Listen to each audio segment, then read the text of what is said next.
एकीकडे महाराष्ट्रावर अतिवृष्टीचं सावट आहे, ओला दुष्काळाचं सावट आहे आणि याच्यामध्ये आता दसरा मेळावा आहे. आता या दसरा मेळाव्यानिमित्त जे काही आपले एकनाथ शिंदे यांची प्रेस कॉन्फरन्स झाली.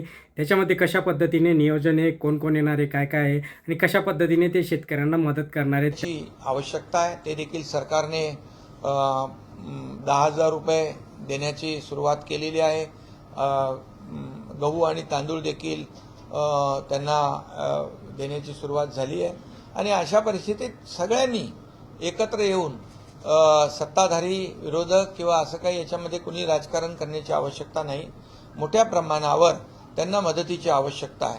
त्यांच्या विद्यार्थ्यांच्या वह्या पुस्तकांसकट त्यांचा कपडा लत्ता सगळं जे जे काय सगळं भिजून गेलेलं आहे आणि वाहून गेलेलं आहे. आणि म्हणून आम्ही जी काही मदत गेल्या आठवड्यापासून तिकडे पाठवण्याचं सुरुवात केलेली आहे. त्या भागामध्ये लोक शेतकऱ्यांना आमचे कार्यकर्ते पदाधिकारी त्याचं वाटप करतायत. आजही मोठ्या प्रमाणावर कालही गाड्या इथून गेल्या, आजही जातील, उद्याही जातील आणि संपूर्ण शेवटच्या शेतकऱ्याला मदत मिळेपर्यंत ही मदत बिलकुल चालू राहील.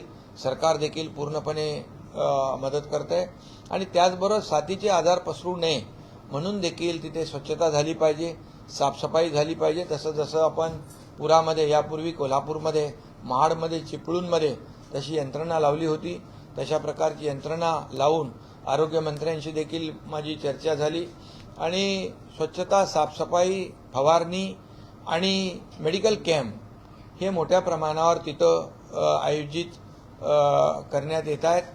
मोठी डॉक्टरांची टीम देखील त्या ठिकाणी पोहोचली. काही आपल्या आरोग्य विभागाचे देखील टीम आहे काही, आणि काही आपले खाजगी डॉक्टर्स आहेत, प्रायव्हेट डॉक्टर आहेत, त्यांचे हॉस्पिटल्स आहेत, दवाखाने आहेत, ते देखील दरवेळेप्रमाणे त्या ठिकाणी त्यांचं योगदान देत आहेत. आणि अशा परिस्थितीमध्ये लोकांच्या मागं जीवनावश्यक वस्तू, अन्नधान्य हे आहेच, परंतु त्याचबरोबर मोठ्या प्रमाणावर तिकडे चिखल, माती वाहून आलेली आहे. त्याच्यात देखील आपल्याला त्यांना मदत केली पाहिजे. त्या मदतीची देखील त्याचंही नियोजन आपले कार्यकर्ते करतायत. फवारणी असेल, त्याचबरोबर आरोग्य व्यवस्था मी आपल्याला सांगितलेलं आहे. कारण कोल्हापूरमध्ये जेव्हा अशाच प्रकारचा पूर आला होता, जनावरं वाहून गेली होती, तशी जनावरं इथे वाहून गेली, मृत्यू झालेले आहेत. आणि तेव्हा देखील आम्ही जी प्रिकॉशन घेतली होती त्यामुळे कोल्हापूरमध्ये साथीचे आजार पसरले नव्हते आणि म्हणून साथीचे आजार पसरू नये म्हणून देखील पूर्णपणे आपली यंत्रणा जी आहे अलर्ट मोडवर आलेली आहे आणि बिलकुल ज्या ज्या ठिकाणी आवश्यक आहे त्या त्या ठिकाणी सर्व मदत केली जाईल. आणि त्यात सगळ्या या पुराच्या पार्श्वभूमीवर शिवसेना आणि आपत्ती, जिथे आपत्ती तिथे शिवसेना, जिथे संकट तिथे शिवसेना, हे जे काय समीकरण आहे. आणि जिथं आपल्याला माहीत आहे जिथे जिथे संकट येतं, आपत्ती येते, मी एकनाथ शिंदे देखील तिथे सगळ्यात अगोदर धावून जातो. हे काय कर्तव्य म्हणून, जबाबदारी म्हणून आपण करत असतो. आणि एक भावना ती जी काही मनामध्ये असते की आपल्या लोकांना मदत केली पाहिजे. आणि म्हणून आपत्ती तिथे शिवसेना, संकट तिथे शिवसेना, हे काय धोरण आहे आमचं. हे खऱ्या अर्थाने 80% समाजकारण बाळासाहेबांचं जे काही धोरण आहे, धर्मवीर आनंद दिघे साहेबांनी जे काही आम्हाला शिकवण दिलेली आहे की संकट काळामध्ये उभं राहा. आणि म्हणून अशा पार्श्वभूमीवर पूर परिस्थितीमध्ये, मग महाराष्ट्रातल्या पूर परिस्थितीमध्ये मराठवाडा असेल, विदर्भ असेल, उत्तर महाराष्ट्र असेल, ज्या ज्या भागामध्ये पूर परिस्थिती आहे त्या भागामधल्या कार्यकर्त्यांना दसरा मेळाव्याला इकडे मुंबईमध्ये न बोलवता त्यांना आम्ही तुमच्या माध्यमातून किंबहुना या ठिकाणी त्यांना आमची यंत्रणा जी आहे त्या माध्यमातून देखील आम्ही सांगतोय की तुम्ही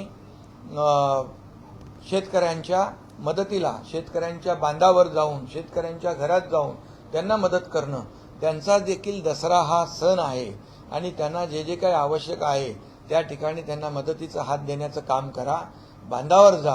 आणि त्याप्रमाणे आम्ही या सर्व कार्यकर्त्यांना, पदाधिकाऱ्यांना, आमचे मंत्री महोदय असतील ते त्या त्या ठिकाणी जातील आणि या सर्व लोकांना पूर परिस्थितीमध्ये जे संकटात आहेत, आमच्या लाडक्या बहिणी आहेत त्यांचे अश्रू, शेतकऱ्यांच्या बळीराजाच्या डोळ्यात अश्रू आहेत, ते पुसण्याची आता आवश्यकता आहे. आणि म्हणून कुठल्याही परिस्थितीमध्ये तिथली यंत्रणा जी आहे ती यंत्रणा त्या ठिकाणी काम करेल, त्यांना मदत करेल आणि त्यांचाही दसरा संकटात जो आलेले आहेत त्यांचा दसरा देखील, त्यांची दिवाळी देखील म्हणजे काळी होऊ नये किंवा त्यांचे जे काही संकटात आहेत त्यांना देखील मदतीचा हात देऊन त्यांची दिवाळी देखील चांगली झाली पाहिजे. आता दसरा देखील त्यांचा चांगला झाला पाहिजे आणि यासाठी त्यांना जे जे काही मदत आहे ती देण्यासाठी या सर्व आमच्या पदाधिकाऱ्यांना, कार्यकर्त्यांना आम्ही त्या त्या भागामध्ये लोकांच्या मदतीसाठी पाठवतोय. आणि दसरा मेळावा जी आमची परंपरा आहे ती देखील खंडित होता कामा नये आणि म्हणून ही परंपरा देखील बाळासाहेबांनी सुरू केलेली दसरा मेळाव्याची परंपरा आणि बाळासाहेबांचे विचार, आनंद दिघे साहेबांची शिकवण घेऊन आम्ही पुढे चाललोय. त्यामुळे मुंबई आणि ठाणे या भागातले जे कार्यकर्ते आहेत, जवळचे कार्यकर्ते जे आहेत, MMR मधले कार्यकर्ते आहेत, हे कार्यकर्ते म्हणजे आजूबाजूला जे जवळ आहेत तिथे आता पूर परिस्थिती नाही आहे, अशा ठिकाणचे लोक दसरा मेळाव्याला त्यांनाच बोलवणार आणि दसरा मेळाव्याची परंपरा देखील खंड पडू न देता ती सुरू राहील. आणि संकट काळात 80% समाजकारण, 20% राजकारण, जी भूमिका बाळासाहेबांची आहे त्याप्रमाणे संकट काळात मदत करण्याची देखील जी काही परंपरा आमची आहे, किंबहुना जे काही आमचं कर्तव्य आहे तेही आम्ही बजावणार. आणि त्यामुळे या ठिकाणी जो मोठा सगळ्या भागातून आम्ही दसरा मेळाव्याला उत्साहामध्ये येणारे लोक, त्यांना ही जी जाणीव आपली हे आपली भूमिका आहे की संकट काळामध्ये मदत करणं हे शिवसेनेचं धोरण आहे, मदतीचं तोरण बांधण्याचं. आणि त्यामुळे त्यांना देखील तिथल्या भागातल्या लोकांना देखील शेवटी ते आज संकटात आहेत, सगळ्यांनी 2 हाताच्या जागेवर 10 हात लागले, 20 हात लागले, तर तिथे त्यांना मदत होणार आहे. आणि म्हणूनच हा दसरा मेळावा जो आहे, हा ही परंपरा जी आहे आमची ती खंडित होऊ नये आणि मदत देण्याची परंपरा देखील जी आहे आमची, जे काही मगाशी म्हणालो, शिवसेना आपत्ती तिथे शिवसेना, संकट तिथे शिवसेना, ते देखील. आणि बाळासाहेबांना देखील याचं आता असते तर त्यांनाही आमची भूमिका जी आहे आपण शिवसैनिकांनी घेतलेली त्याबद्दल देखील समाधान वाटलं असतं.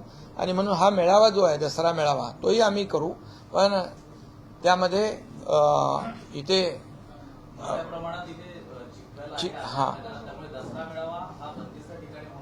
आझाद मैदानामध्ये चिखल बरोबर आहे, पावसामुळे झालंय, परंतु हे मेन जे काही विषय जो आहे की तिथल्या भागातल्या लोकांना मदत करणं, तिथल्या भागातल्या लोकांना, कार्यकर्त्यांना इकडे न बोलवता तिकडे त्यांना पुन्हा त्यांच्या गाड्या वळवून त्यांना तिकडे मदत करण्याच्या सूचना आम्ही दिल्यात. आणि दसरा मेळावा जो आहे, जी परंपरा आहे ती आम्ही नेस्कोमध्ये त्या ठिकाणी दसरा मेळावा करू. आणि हा दसरा मेळावा जो आहे शेतकऱ्यांसाठी आम्ही खऱ्या अर्थाने पूर्णपणे ही कार्यकर्त्यांची फौज आणि मदतीचा पूर्णपणे जे काही मदत जी आहे ती त्यांना देण्याचा निर्णय आम्ही घेतलेला आहे. आणि त्या टेम्पोवरचे लोकांना फोटो दिसले, परंतु त्या गाडीतली मदत, जीवनावश्यक वस्तू दिसल्या नाहीत. अरे बाबा, फोटोचं काय राजकारण करायचं? अशा वेळेस राजकारण करायचं नाही. कार्यकर्ते लावतात फोटो, त्यांना समाधान असतं आपल्या नेत्याचा फोटो लावणं. हे सर्व कार्यकर्ते आहेत ते. आणि जे बोलतात त्यांचे फोटो नाही का लावून वाटले यापूर्वी? ते मदत आम्हीच वाटायचो ना, कार्यकर्तेच वाटायचे ना. त्यामुळे फोटो हा विषय करून राजकारण करणं हे दुर्दैवी आहे. त्यांना मदत करायची कशी हे प्रत्येकाने पाहिलं पाहिजे. जशी शिवसेना मदत करते, सगळे लोक मदत करतायत, तसं सगळ्यांनीच मदत करावी. हे संकट मोठं आहे, जेवढी मदत करता येईल तेवढी कमीच आहे. आणि म्हणून जे आमच्या अगोदरपासून जी भूमिका सरकारची आहे ते, आणि आम्ही काय देतोय, तुम्ही म्हणालात की काय संसार आपल्याला उभा करायचा आहे. आणि म्हणून बाळासाहेब नेहमी सांगायचे की कार्यकर्ता घरात नाही तर लोकांच्या दारात शोभून दिसतो. आता हे लोकांच्या दारामध्ये मदतीचा हात घेऊन जाणार आहे.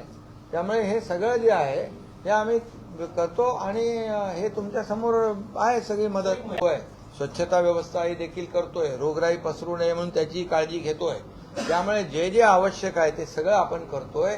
आणि शक्ती प्रदर्शन काय, आता ही शक्ती जी आहे, शक्ती प्रदर्शन करण्याची गरज आम्हाला नाही आहे. शक्ती प्रदर्शन कुणाला करायला पाहिजे? लोकांनी आमची शक्ती, लोकांनी आम्हाला आशीर्वाद देऊन आमची शक्ती दुनिया जगासमोर दिसलेली आहे. लोकांचा आशीर्वाद आमच्या पाठीशी आहे. त्यामुळे झालेल्या विधानसभेत निवडणुकीमध्ये पण आपण पाहिलं, लोकसभेच्या निवडणुकीत देखील पाहिलं. आणि त्यामुळे ही शक्ती जी आहे, ही शक्ती शिवसेनेची आता या पूरग्रस्त परिस्थितीतल्या लोकांच्या मदतीसाठी आम्ही वापरणार. शक्ती प्रदर्शन हे पूर्ण शिवसेना पूर्ण ताकदीने, शिवसेनेचा आरोग्य शिबिर, आरोग्य यंत्रणा सगळी रवाना झालेली आहे. नाही बघा, प्रत्येकाने ठरवावं. यावेळेस तर मी सांगेन की सर्वांनीच अशा प्रकारची मदत शेतकऱ्याला द्यावी. आणि शेतकऱ्याला जर असे हजारो लाखो हात लागले मदतीला तर शेतकऱ्याचा संसार उभा राहील. त्याच्या बळीराजाचे अश्रू पुसण्याचंच काम करायचं आपल्याला. लाडक्या बहिणींचे अश्रू पुसण्याचं काम करायचंय. अरे ते लहान विद्यार्थी होते, मला भेटले तिथे रस्त्यामध्ये, त्या मुली होत्या. मुलींना त्या कुठला गाव तिथे आपलं साडी सांगवीमध्ये गाडी माझी चालली होती. ते 15-20 मुली तिथं होत्या, मुलं काही त्याच्यामध्ये होते. मला वाटलं आपल्या उभ्या असतात. मी गेल्यावर मला गाडी थांबवली. मी काय तुमचं काय बाबा, कसं शाळेतून जाऊन आलात? मला म्हणाले साहेब आमची शाळा खूप लांब आहे आणि आम्हाला चालत जावं लागतं. मला काय पाहिजे तुम्हाला? तर म्हणाले आम्हाला सायकल पाहिजे. अरे आम्ही लगेच 20 सायकली पाठवून दिल्या तिथं ताबडतोब त्यांच्या. म्हणजे जे जे आवश्यक आहे ते तिनं त्यांना दिलं पाहिजे. ही जी काही भूमिका आणि वृत्ती आहे ही प्रत्येकाने ठेवली पाहिजे. ही जबाबदारी आहे. आम्ही का उपकाराची भावना आमच्या मनामध्ये नाही, ही जबाबदारीची भावना. सरकार मदत करतंय, पण स्पेशल पॅकेजसाठी जे काही नॉर्म्स आहेत, जमीन खरडून गेलेली आहे, संसार उद्ध्वस्त झालेले आहेत आणि 3-4 वर्ष ते उभे राहू शकत नाही अशी परिस्थिती आहे. कॅबिनेटमध्ये काही निर्णय झाला का त्याच्यामध्ये? पॅकेजसाठी काही मार्ग काढता येईल? बिलकुल त्या बाबतीमध्ये चर्चा झाली.